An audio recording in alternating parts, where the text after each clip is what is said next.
Israel itu punya doktrin yang dulu saya pelajari itu waktu saya masih mahasiswa hubungan internasional, disebut land for peace itu. Jadi kalau mau berdamai mesti ada soal tanah.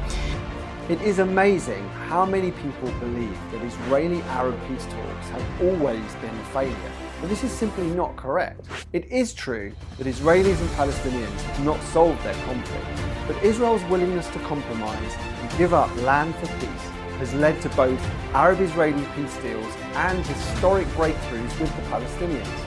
The idea of land for peace to solve the Israeli-Arab conflict first emerged after the Six-Day War in 1967, when Israel captured the Sinai Peninsula and the Gaza Strip from Egypt, the Golan Heights from Syria, and what was known as the West Bank and East Jerusalem from Jordan.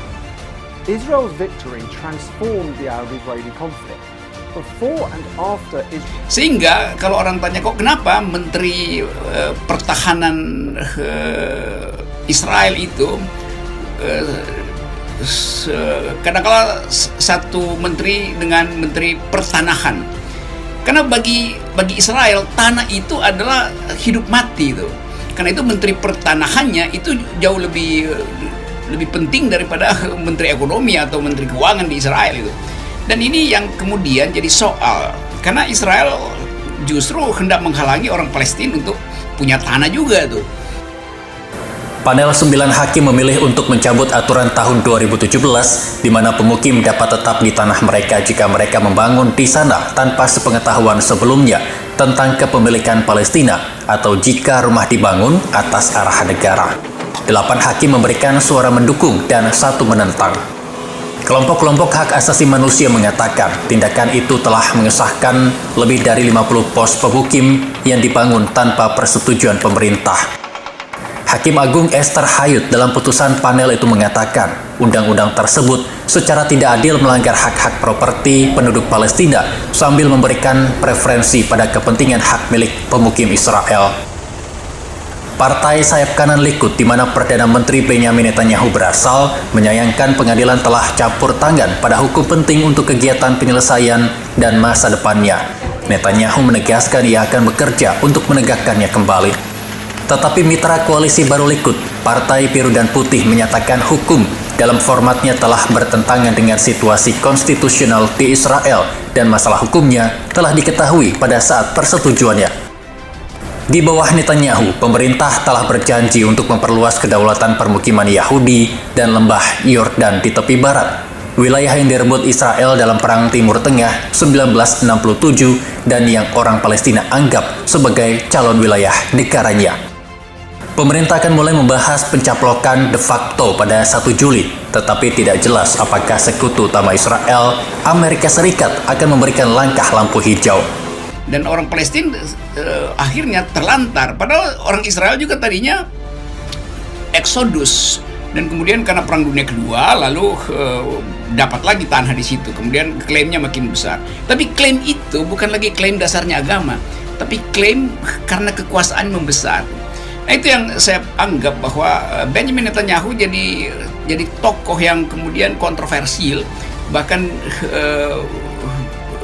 dianggap sebagai otoritarian itu. אני אמרתי שאנחנו ניתן מכות קשות מאוד לחמאס, גם בארגוני הטרור האחרים, ואנחנו עושים את זה. ביממה האחרונה תקפנו מכות בתת קרקע.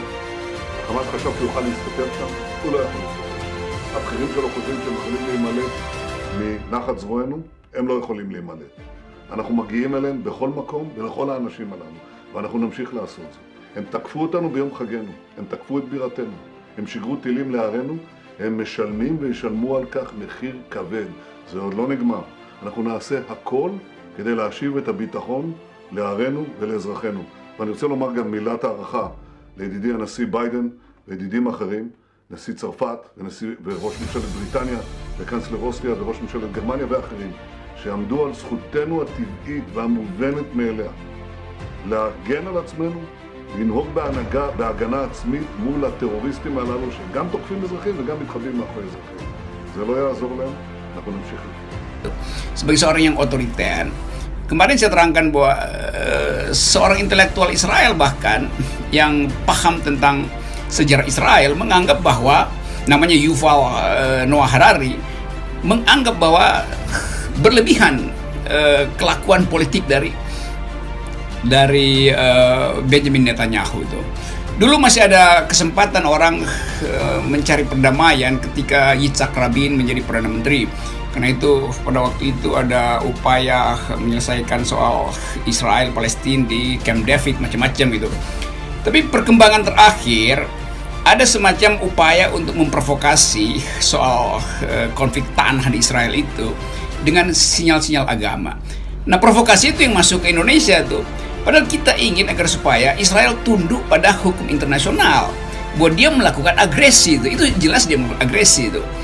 Dan tadi malam saya masih online diskusi tentang Palestina dengan seorang teman yang ada di Gaza tadi malam, dan tiba-tiba dia membatalkan, baru setengah jalan diskusinya dia hilang karena dia minta maaf karena di atas kepalanya itu berseliweran bom, dan karena itu dia mesti kembali masuk tempat bunker untuk sembunyi di situ tuh.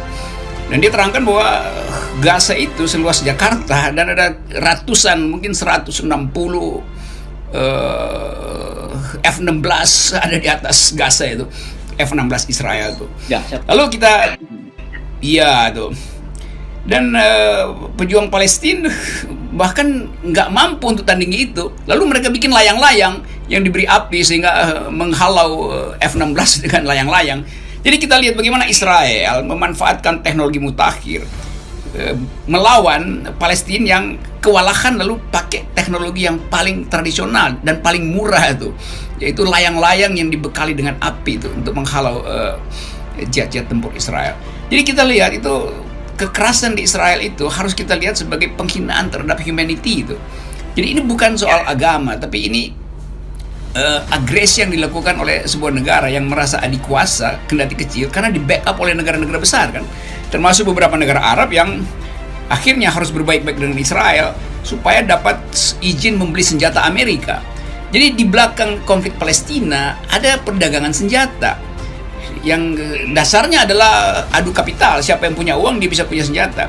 Jadi ada variabel kapitalisme yang beroperasi di situ. Di dalam tesis Lenin misalnya, imperialisme itu adalah the highest stage of capitalism itu. Jadi ada imperialisme Israel terhadap bangsa Palestina.